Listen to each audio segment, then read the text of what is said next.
याचं एने प्रकरण, याचा नकाशा हा कधीच तयार होत नव्हता.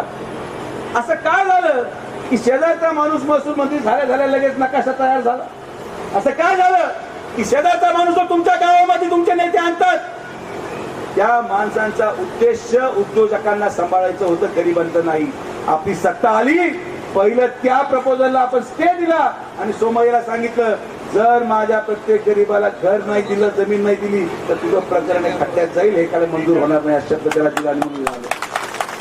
हे शेजारचे म्हणून तुम्हाला सांगतो, हे सगळे पॅकेजवरचे लोक आहेत. शेजारी येतील, हसतील, त्यांनी हसण्यापलीकडे काहीच केलं नाही. तुम्ही कधी संगमनेर तालुक्यामध्ये गेले तर तिथले आमदार हे तुम्हाला सातत्याने प्लेस करून हसत दिसतील, पण ते हसताय जनता रडते, हे तुम्हाला मी मुद्दाम सांगतो. आणि म्हणून आता मला जबाबदारी द्या, मी तिकडे जाणार आहे.